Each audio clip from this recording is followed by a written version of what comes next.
రోజా గారు నమస్కారం. నమస్తే అండి. పర్ఫెక్ట్గా మీకే అతికినట్టు చక్కగా మీకోసం కుట్టినట్టుంది ఆ పదవి. అవునవును. So interesting. నాకు ఇంట్రెస్ట్ ఉన్న అన్ని శాఖలు కలిపి నాకు ఇవ్వటం జరిగింది. Right right. సో టూరిజం అంటే మీకు తెలుసు, మేము తిరిగిన అన్ని స్టేట్స్ కానీ అలాగే ఫారిన్ కంట్రీస్ కానీ లోకల్గా కానీ సో ఏది వదిలిపెట్టలేదు. గుళ్ళు కానీ లొకేషన్స్ కానీ ఫోర్ట్స్ కానీ అలాగే స్పోర్ట్స్ అంటే నాకు చాలా ఇష్టం. వచ్చినా రాకపోయినా ఆడేస్తూ ఉంటాను. ఇంకా కల్చర్ అంటే చాలా ఇష్టం. తెలుగు అమ్మాయిని కాబట్టి భక్తి కానీ అలాగే మన సంగీతం కానీ మన క్లాసికల్ డాన్సెస్ కానీ ఫోక్ డాన్సెస్ చాలా ఇష్టం.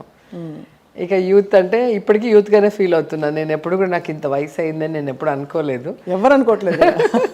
సో ఫుల్ హ్యాపీగా ఎంజాయ్ చేస్తూ నా శాఖని దానికి ఒక ఏమంటారు నమ్మి నాకు ఇచ్చినందుకు ఆ నమ్మకాన్ని నిలబెట్టుకునే విధంగా నేను మినిస్టర్ అయిన రోజు నుంచి నా అన్ని డిపార్ట్మెంట్ని యాక్టివేట్ చేసేసాను. చాలా మీరు అన్ని చిన్న చిన్నగా మొదలుపెట్టి ఆ టూరిజంని బాగా డెవలప్ చేయడానికి అన్ని సాయశక్తులా కృషి చేస్తారని చెప్పారు అందరూ. తప్పకుండా చేస్తానండి. అండ్ ఇప్పుడే లంబసింగిలో హిల్ వ్యూ రిసార్ట్స్ కూడా మా టూరిజం ఓపెన్ చేయటం జరిగింది. అక్కడ దింసా డాన్స్ అందరం కూడా విమెన్ పవర్ అంతా ఉండింది అక్కడ. ఎమ్మెల్యే, ఎంపీ, జడ్పీ చైర్పర్సన్ అందరూ, ఎంపీపీ నుంచి అందరూ లేడీసే. సో అందరం కలిసి అక్కడ ఉన్న లోకల్ కళాకారులతో డాన్స్ వేసాం. అండ్ అసలు ఎంత ప్రశాంతంగా ఉంది అంటే మనం ఈ కాంక్రీట్ జంగిల్లో అసలు పొల్యూషన్లో పరుగులు తీస్తున్నాం. అలా అప్పుడప్పుడు ఒక బ్రేక్ తీసుకొని వెళ్తే ఆ ప్రకృతి అందాలు చూసుకుంటూ స్వచ్ఛమైన గాలిని పీలుస్తూ మళ్ళీ మనము హెల్తీగా రెట్టించిన ఉత్సాహంతో వర్క్ చేయొచ్చు. సో అలాంటి ప్రాంతాలన్నీ కూడా డెవలప్ చేస్తున్నాం. ఇప్పుడైతే మరి ఎన్ని గంటలు పనిచేస్తారు రోజా గారు మినిస్టర్ అయ్యాక? చాలా అక్కడ కాన్స్టిట్యున్సీ, ఇక్కడ అంటే ఓవరాల్ స్టేట్ అంతా చూసుకోవాలి. మళ్ళీ అంటే ఇప్పుడు కరెక్ట్గా జగన్ సార్ బర్త్డే రావటం, జగన్ గారు అంటే మాకు చాలా ఇష్టం. సో అలాంటి ఒక ముఖ్యమంత్రి గారు మన రాష్ట్రంకి ఉండటం మన అదృష్టం. సో ఆయన బర్త్డేని అందరూ కూడా సెలబ్రేట్ చేసుకుంటారు వారి ఇంట్లో మనిషిలాగా. సో దాన్ని నా శాఖ ద్వారా క్రీడాకారులతో కళాకారులతో చేయాలి అనుకున్నాను. సో 1 month నుంచి బ్రహ్మాండంగా చేస్తున్నాం. అన్ని చోట్ల చాలా సపోర్ట్ కళాకారుల నుంచి కానీ ప్రజల నుంచి కానీ అలాగే మా పార్టీలో ఉన్న ప్రజాప్రతినిధులు అందరూ ఉత్సాహంగా పాల్గొని సక్సెస్ చేసుకుంటూ వచ్చాం. సో మరి ఇప్పుడు మీరు ఐడెంటిఫై అవ్వాలంటే మీరు బహుముఖ ప్రజ్ఞాశాలి కాబట్టి ఒక ఆర్టిస్ట్గా చూసాం సినిమా తెరపై. అండ్ ఒక జబర్దస్త్ లాంటి షోలో ఒక కీలకమైన పాత్ర ఒక జడ్జిగా చూసాం. And we have seen you now as a minister. కాబట్టి దేంతో ఎక్కువ ఐడెంటిఫై అవుతారు రోజా గారు? రోజా ఒక మంచి అమ్మాయి లేదా ఒక మంచి మనిషి అని అనిపించుకోవడం ఇష్టం నాకు. ఇవన్నీ కూడా సెకండరీ. కొన్ని రోజులు ఉంటాయి, కొన్ని రోజులకి కనుమరుగవుతాయి. నేను ఎన్ని రోజులు హీరోయిన్గా చేయగలను, ఎన్ని రోజులుగా మినిస్టర్గా ఉంటానో తెలీదు. అలాగే ఇవన్నీ కూడా పాసింగ్ క్లౌడ్స్ లాగా మన లైఫ్లో. కానీ రోజా అనేది శాశ్వతం కదా. సో ఆ ఇది నాకు కావాలి. ఎప్పటికీ నేను వాళ్ళ హృదయాల్లో వాళ్ళు ఇష్టపడే రోజాగా ఉండాలి అనుకుంటాను. జగన్మోహన్ రెడ్డి గారి పుట్టినరోజు వచ్చింది. మీరు ఇంత సోదరిగా ఇన్ని ప్రయత్నాలు చేసి అందరి చేత చేయిస్తారు కాబట్టి ఆయనలో నచ్చిన 2-3 బాగా మీకు చాలా పర్సనల్గా మీరు చూసి అడ్మైర్ చేసే గుణాలు? నాకు సార్తో ఈ పాదయాత్ర అప్పుడు ఆల్మోస్ట్ దగ్గర నుంచి ఆయన చూడటం జరిగింది. మనిషి పేదవాడా గొప్పవాడా అనే తేడా లేకుండా ప్రతి మనిషిని కూడా ఒక మనిషిగా గౌరవించి ఆప్యాయంగా హక్కున చేర్చుకునే విధానం నచ్చింది. అసలు అక్కడికి వచ్చే వాళ్ళకి చెమటలు పట్టిపోయి ఉంటాయి, లేదా ఏదైనా మోసుకొని వస్తే చెత్తంతా ఉంటుంది, లేదా కొంతమందికి అయితే ఇట్లా పెద్ద పెద్ద కాయలు కాసి ఒకలాంటి స్కిన్ డిసీజ్. ఎవరైనా కూడా ఒకటే ఎక్స్ప్రెషన్, ప్రేమగా వాళ్ళని చూస్తూ ఇలా ఆశీర్వదించడం కానీ నుదురు మీద ముద్దు పెట్టడం కానీ చూస్తే నాకు నిజంగా ఆశ్చర్యం వేస్తుంది. మన ఓన్ పిల్లలే ముక్కులో గారుతుంటే తుడిచిగానే ఎత్తుకోరు. కొంతమంది మనం చూసాం. సో నీట్గా లేకపోతే కొంతమంది ఎత్తుకోరు. అలా కాకుండా బయట వాళ్ళని కూడా, సొంత వాళ్ళనే మనం ఎత్తుకోలేని పరిస్థితిలో బయట వాళ్ళని కూడా ఆయన ఎంత ప్రేమగా, అసలు ఆ ఎక్స్ప్రెషన్ ఇంకెవరికి రాదు. మేమందరం కూడా ఇంక ఎన్ని జన్మలు ఎత్తినా అది చేయలేము. ఆ మనసు బాగా ఇష్టం నాకు జగన్ గారి దగ్గర. అండ్ రెండవది, ఒక మనిషిని నమ్మితే ఆ మనిషికి ఒక మాట ఇస్తే దానికోసం ఏదైనా కూడా ఆయన వదులుకోవడానికి సిద్ధంగా ఉంటాడు. అది మనం అనేక సందర్భాల్లో చూసాం. కరెక్ట్. ఈరోజు ఓన్లీ రాజశేఖర్ రెడ్డి గారిని అభిమానించే గుండెలు ఎన్నో ఆగిపోయాయి. ఎన్నో ఒక ఆశగా ఎదురు చూస్తున్నాయి, రాజన్న లేడు మాకు ఇంకెవరున్నారు అని. Right. వాళ్ళందరి కోసం తన లగ్జూరియస్ లైఫ్ హ్యాపీగా ఎంజాయ్ చేయాల్సిన వయసులో ఫ్యామిలీతో పిల్లలతో అన్నీ వదులుకొని ఆ నాన్నని ప్రజలు జీవితాంతం గుర్తుపెట్టుకోవాలి, నాన్న యొక్క ఆశయాల్ని ముందుకు నడిపించాలి అని చెప్పి ఆయన ఒక ప్రతిజ్ఞ చేశారు పావురాల గుట్టలో. దానికోసం ఎన్ని కష్టాలు, ఎన్ని అవమానాలు, ఎన్ని తప్పుడు కేసులు, ఎన్ని దాడులు ఆయన మీద చంపాలని మనమే చూస్తున్నాం. ఇన్ని జరిగితే ఇంకో మనిషి అయితే పాలిటిక్స్లో ఉంటాడా? మనకి ఎందుకు ఈ కర్మ, హ్యాపీగా వెళ్ళి ఎంజాయ్ చేయకుండా కావాల్సినంత డబ్బు ఉందని వెళ్ళిపోతారు. అలా కాకుండా అందరు ముఖ్యమంత్రి కొడుకులు చూస్తే తండ్రి ఆస్తికి, తండ్రి అధికారానికి వారసులుగా ఉండాలి అని ఆలోచిస్తారు.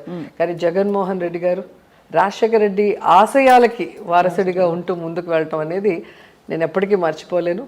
ఇది ఒక యూత్ భవిష్యత్ తరాలు, అలాగే ఇప్పుడున్న పాలిటిక్స్లో ఎవరైతే ఉన్నారో కొత్తగా వస్తున్నారో వాళ్ళందరూ కూడా కేస్ స్టడీ లాగా జగనన్న లైఫ్ని తీసుకోవాలి. తప్పకుండా పట్టుదల. ఎందుకంటే ఈ కాలంలో ఇంత అవేర్నెస్ ఉన్నప్పుడు, ఇన్ని పొలిటికల్ పార్టీస్ ఉన్నప్పుడు 151 సీట్లు ఆయన కొట్టాడు అంటే ఆయన కష్టం, ప్రజలకి ఆయన మీద నమ్మకాన్ని కలిగించుకునే దాంట్లో సక్సెస్ అయ్యారు. అండ్ ఈరోజు అధికారంలోకి వచ్చాక అందరిలాగా ఏదో అధికారం కోసం అబద్ధాలు చెప్పి ఆ తర్వాత తప్పించుకోకుండా ఏ మాట ఇచ్చాడో ఆ మాట మీద నిలబడుతూ, స్టేట్ అప్పుల్లో ఉన్నా, విడిపోయి కష్టాల్లో ఉన్నా, అవన్నీ నా కష్టాలు నేను భరించాలి, వాటితో ప్రజలకు సంబంధం లేదు, మనం ప్రజలకు ఏమైతే ఇచ్చామో ఆ వాగ్దానం నెరవేర్చాలని ఈరోజు ప్రతి సంక్షేమ పథకాన్ని టైం టు టైం ఇవ్వటం అనేది ఏ స్టేట్లో కూడా మనం చూడం.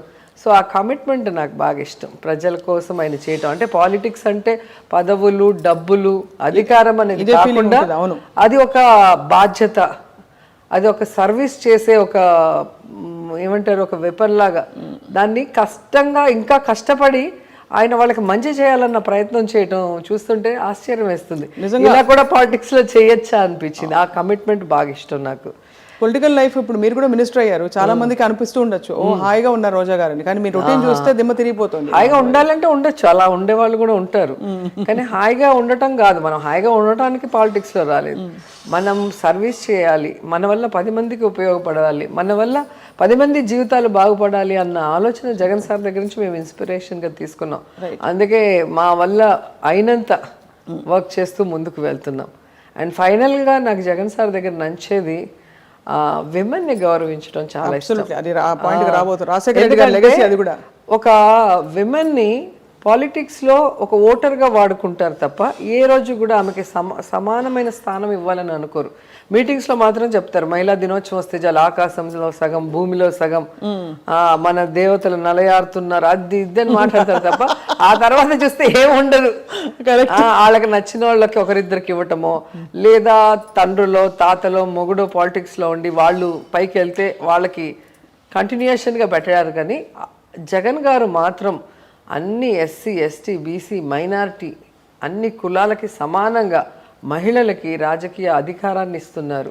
అలాగే అన్నిట్లో 50% అవకాశాలు, అది వాలంటరీ వ్యవస్థలో కానీ, లేదా వర్క్స్ ఏవైతే డెవలప్మెంట్ వర్క్స్ ఉన్నాయి దాంట్లో కానీ, ఉద్యోగాల్లో కానీ అన్నిట్లో కూడా ఆయన 50% ఇవ్వటం అనేది ఎవరు మర్చిపోలేరు.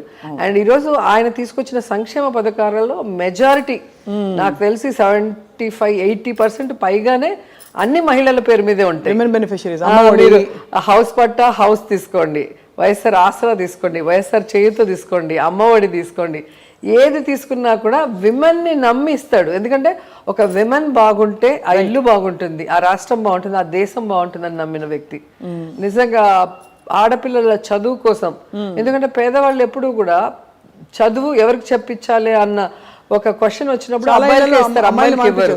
సో ఆ పరిస్థితి రాకుండా తల్లికి ఫైనాన్షియల్ సపోర్ట్ ఇచ్చి పిల్లలు డ్రాప్ అవుట్ అవ్వకుండా ఈరోజు ఆడపిల్లలు వాళ్ళ కాళ్ళ మీద వాళ్ళు నిలబడే విధంగా అమ్మఒడి, విద్యా దీవెన, వసతి దీవెన, ఫీజు రీఎంబర్స్మెంట్, అసలు మళ్ళీ వాళ్ళకి పౌష్టికమైన ఆహారం, ఇవన్నీ కూడా ఇచ్చి రియల్గా ఒక ఆడపడుచుకి ఒక అన్నలాగా, తమ్ముళ్ళలాగా, పిల్లలకి మేనమామలాగా ఆయన చేస్తున్న తీరు ఒక మహిళగా నేను మనస్ఫూర్తిగా అభినందిస్తున్నాను. ఈ పార్టీలో మహిళా మినిస్టర్గా ఉండటం గర్వంగా ఫీల్ అవుతున్నాను. చాలా గొప్ప విషయం మీరు అన్నట్టే. ఎందుకంటే చాలా ఎంత పటిష్టంగా ఉండే పార్టీలోనైనా ప్రతి చోట ఒకే ప్లేస్ లో పవర్ స్ట్రగుల్స్ ఉంటాయి. అటువంటి మీ జిల్లాలో కూడా మీ నియోజకవర్గంలో కూడా కొంత వర్గ పోరు ఉన్న మాట అందరికీ తెలుసు. అది ఇంట్లోనే ఉంటుంది కదా. ఆస్తులు ఉంటే 2-3 పిల్లలు ఉంటాయి, అంతవరకు బాగానే ఉంటారు. పెళ్ళిళ్ళు అవ్వగానే ఆస్తి పంపకాలు వచ్చే కొందికి ఆ చిన్న ఇది ఉంటుంది, నేను పెద్దోడిని, నేను చిన్నోడిని, లేదా నేను కష్టపడ్డా నాకు ఎక్కువ. అది హెల్తీ కాంపిటీషన్గా ఉన్నంత వరకు ఏం ప్రాబ్లం ఉండదు. సో దాన్ని డీల్ చేయగలిగే శక్తి సామర్థ్యం జగన్ గారికి ఉన్నాయి. రోజా గారికి ఉంది, రోజా గారికి కూడా ఉందని చెప్పచ్చా? నాకు ఇన్స్పిరేషన్ జగన్ గారు. అంతే, ఫస్ట్ నుంచి నాకు ఇన్స్పిరేషన్ జయలలిత గారు ఉండేవారు. తర్వాత అంటే నేను ఆవిడని దూరంగా చూసి ఇన్స్పైర్ అయ్యాను. ఒక లేడీగా సేమ్ ఫీల్డ్ నుంచి, సినిమా ఫీల్డ్ నుంచి రావటం, అవును, పార్టీలో ఆవిడని ఎంత హ్యూమిలేట్ చేసి ఎంత స్ట్రగుల్ పడిందో అవన్నీ చూశాను. కాబట్టి నాకు విమెన్ అంటే అలా ఉండాలి, టైగర్ లాగా అనిపించేది జయలలిత గారిని చూశాను. జగన్ గారిని దగ్గర నుంచి పాదయాత్రలో మా నియోజకవర్గంలో 2-3 టైమ్స్ వచ్చారు సార్. సో ఆయనతో నడిచేటప్పుడు ప్రతి క్షణం కూడా, అంటే కొంతమంది ఫొటోస్కి యాక్ట్ చేస్తారు, చంద్రబాబు నాయుడు గారు లాంటి వాళ్ళు, లేకపోతే టచ్ కూడా చేయలేరు, కేక్ పెడతా ఉంటే ఇట్లా అంటారు, చూస్తే మీరు కరెక్ట్గా గమనిస్తే తెలుస్తుంది. సో ఓన్లీ ఫోటో వరకు యాక్ట్ చేసి వెళ్ళిపోతారు వాళ్ళు. కానీ జగన్ గారు 24 అవర్స్ ప్రజల్లో ఉన్నారు. 24 అవర్స్ ఉంటే ఏ మనిషి అయినా బయటపడిపోతారు వాళ్ళలో తప్పులు ఉంటే, ఒకవేళ వాళ్ళు యాక్ట్ చేస్తుంటే. ఆయన రియల్గా మనస్ఫూర్తిగా ప్రజల్ని అభిమానిస్తున్నాడు, ప్రేమిస్తున్నాడు. కాబట్టి ఆయన 24 అవర్స్ జనాల్లో ఉన్నా కూడా జనాలు అభిమానిస్తున్నారు, ఎక్కడ కూడా ఆయన గురించి బ్యాడ్గా మాట్లాడకుండా. అంటే ఆయన ఎంత బాగా వాళ్ళని అర్థం చేసుకుంటున్నాడు, వాళ్ళ సమస్యల్ని ఓపిక్గా వింటున్నాడు, వాటికి భరోసా ఇస్తూ ఎలా ముందుకు వెళ్ళాడు అనేది గమనించాను.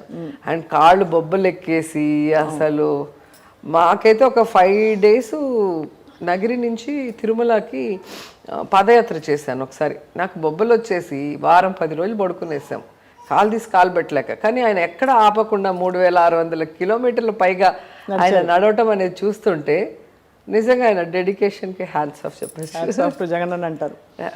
సో రోజా గారు మొత్తం మీద పొలిటికల్ లైఫ్ ఇప్పుడు మీరు సెటిల్ అయిందని అనుకోవచ్చా? ఎందుకంటే ఇప్పటికి కూడా హ్యాపీగా, ఎందుకంటే 2 ఏళ్ల క్రితం ఐ థింక్ మిమ్మల్ని మరొక సందర్భంలో మామూలుగా పలకరించినప్పుడు కొంతమంది విలేకరులతో కొన్ని సందర్భాల్లో మీకు మంత్రి పదవి రాలేదే అని చాలా మంది ఫీల్ అయ్యారు. అంటే నాకన్నా నా వెల్ విషర్స్కి నన్ను అభిమానించే వాళ్ళందరూ కూడా ఫీల్ అయ్యారు. ఎందుకంటే జగన్ గారి పార్టీలో ఫస్ట్ క్యాబినెట్లో ఉంటారు అనుకున్నాము. అంటే ఒకే క్యాస్ట్ ఒకే జిల్లాలో ఇస్తారని కూడా ఎక్స్పెక్ట్ చేయలేము. అండ్ జగన్ గారికి కూడా ఈక్వేషన్స్ ఉంటాయి, చాలామంది అందరికీ కూడా వెయ్యాలి కదా, అప్పుడు 13 జిల్లాలు ఉన్నాయి. సో నాకైతే ఖచ్చితంగా నమ్మకం ఉంది సార్ ఎప్పటికీ నన్ను చేయవదలరని. అండ్ ఇంకోటి, నాకు ఎప్పుడు కూడా మంత్రి పదవి మీద ఆశ కూడా లేదు. ఎందుకంటే నాకు ఇండివిజువల్గా ఒక పేరు నేను తెచ్చుకోగలిగాను. అండ్ ఎమ్మెల్యేగా అపోజిషన్లో కూడా నేను సస్టైన్ అయ్యి ఒక మంచి పేరు తెచ్చుకోగలిగాను, అసెంబ్లీ లోపల బయట. సో ఖచ్చితంగా ఈరోజు ఆ పదవి ఇచ్చినా లేకపోయినా జగనన్న సీఎం అయితే మేము అందరం సీఎం అయినట్టే. సో మాకు ఆ పవర్ అనేది స్టేట్ వైడే కాదు, ఈ దేశంలో ఎక్కడికి వెళ్ళినా ఉంటుంది. ఇప్పుడు నేను చాలా చోట్లకి కూడా, మొన్న లక్నో వెళ్ళాము, అలాగే అయోధ్య వెళ్ళాను, కాశీకి వెళ్ళాను. ఎక్కడికి పోయినా ఇక్కడ ఎంత ఉందో దీనికి డబుల్గా ప్రోటోకాల్ వాళ్ళు ఆహ్వానించి మాకు ఇస్తున్నారంటే అది జగన్ గారి ఆశీర్వాదమే. సో ఖచ్చితంగా పదవి అనేది సెకండరీ.